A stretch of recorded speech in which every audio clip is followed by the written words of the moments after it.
Hi, I'm Stevie, this is In the Geek Room, and this is my top 10 films of 2021. The criteria for this is I had to have seen them at the cinema, and I know the cinemas didn't really open until, if I'm right, and I remember right, it was June. So I've limited my films down that I've actually seen, and I did see actually more than 10, so this is not a case of just rearranging them all. But these are films that I've seen at the cinema, so that's what the criteria for this is. I had to have seen them at the cinema. And I know it's in an order. I'm going to go from 10 to 1, but some of these, the orders, they were really, I saw some really good films this year in my opinion. So at number 10, Dune Part 1. Okay, it's number 10 because it's not the sort of film it's not my type of science fiction or fantasy, but I appreciate it for what it is, which is an absolutely superb epic movie, a science fiction version of Lord of the Rings. But there had to be a 10th, and I look at it this way: it's the films that I didn't add onto the list are the ones that aren't as good as the top 10 ones. So number 9, Halloween Kills, an edge of your seat horror. I really enjoyed it, and if you said to me a few years ago I'd be putting horrors on my list because I've only started really watching the genre again. But Halloween Kills, it's a great successor to in the series actually, and I'm looking forward to see where they go with the final one in this trilogy. But yeah, it'll be out on digital and Blu-ray, on DVD and streaming, and however you consume films. Probably by the time I've uploaded this, if it's not already. But then number 8, A Quiet Place 2, Part 2, superb. I love this film. I think this was the first time I actually saw after we came out of lockdown again. So and the first film I saw at the cinema this year. So A Quiet Place Part 2, really enjoyable. I actually got into the first one during watching it on one of the movie channels during the first lockdown in 2020. So it was good to go to the cinema and see A Quiet Place Part 2. Coming in at number 7, The Sparks Brothers. A documentary, my first documentary at the cinema. Edgar Wright gets me into the cinema because Edgar Wright directed it, and it's good. I really enjoyed it, and actually sitting in the cinema and watching a documentary was spot on. I didn't know much about the Sparks Brothers before I saw the film, and they still have the mystique after watching the films. It's really, really, really enjoyable. It's fun. So The Sparks Brothers, I highly recommend this documentary, and I'm so glad to say I've seen it at the cinema because it's just nice to do something different, especially at the cinema, and it's going to get people into the cinemas, and a lesser known band as well. So The Sparks Brothers, I highly recommend it, even if you know nothing about them or their music. It's just enjoyable, and their music is really good, I've got to say that. Thank you, Edgar Wright, for getting me into the Sparks. Number 6, Shang-Chi and the Legend of the Ten Rings. I always thought the Eternals was going to be my MCU movie of the year, and I really can't classify Spider-Man No Way Home because it's DC. Sorry, not DC. God, no, it's the MCU and Sony. But Shang-Chi and the Legend of the Ten Rings, Marvel's, is just really enjoyable. Really enjoyable and fun movie. If you haven't seen it, I'm trying to go spoiler free into this top 10, but it's one of the best MCU films I've seen in a while, and Shang-Chi and the Legend of the Ten Rings. Can't wait to see where they go with the sequel. This is one you really want to see the sequel to, as the characters are there, and for me, Awkwafina is without a doubt the standout star of it. She's superb, Awkwafina is. So Shang-Chi and the Legend of the Ten Rings, if it's one you've overlooked, watch it. I love it, I really do.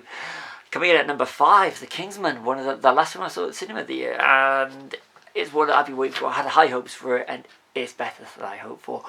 And it's just a superb, it's a prequel set in World War One, and it's superb. Matthew Vaughn's done it again to create a great, fun movie. This is my favourite of the 3 Kingsman movies, I've got to admit.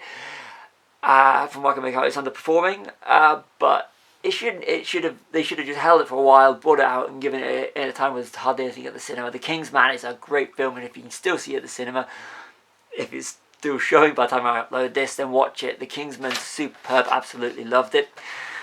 Number 4, the movie of the year, the one that generated most at the cinema in a long while, Spider-Man No Way Home. Perfect comic book movie. It's my favourite Spider-Man movie. And it's got so many nice touches. It makes you appreciate all all the Spider-Verse that's gone before it, and it's one of the, it's really, really enjoyable, and the way it links in to the other Spider-Man movies is absolutely 5-star, spot on, brilliant. Love the movie. So Spider-Man No Way Home, deserving all the praise, as do all the ones in these last 3 as well, which leads me to No Time to Die at number 3. Like I said, all these ones up and interchangeable up to the top, to my top film of the year, I've got to admit. So No Time to Die, loved it. James Bond at his best, perfect arc for Daniel Craig, and it's a fitting ending. I love the way that it ties directly in to my favourite James Bond film, still, On Her Majesty's Secret Service. And some of the musical cues are absolutely spot on. It's a perfect James Bond movie, in my opinion. That's No Time to Die, and it's, like I said, of all the actors that play James Bond, Daniel Craig has the perfect arc. And I just love it. If you haven't seen No Time to Die, definitely. And check out all his films, because they would be in my top 10 if I didn't really enjoy them. And coming in at number 2, Last Night in Soho. I had high hopes for this Edgar Wright movie. I had high hopes for it before it came out, and exceeded expectations. So we actually saw it twice. Actually, we saw my top 4 films more than once. So yeah, so I saw Last Night in Soho. It's good. Then you go watch it a second time just to appreciate it, and it's superb. I mean, seriously, Last Night in Soho is filmmaking at its best, and again, 5-star movie for me. This was, it's just absolutely spot on. Great photography, great acting, great soundtrack. Everything is just it's perfectly done, and I love Last Night in Soho. So my top movie of the year, and I'm going to say this: I knew I was going to enjoy it.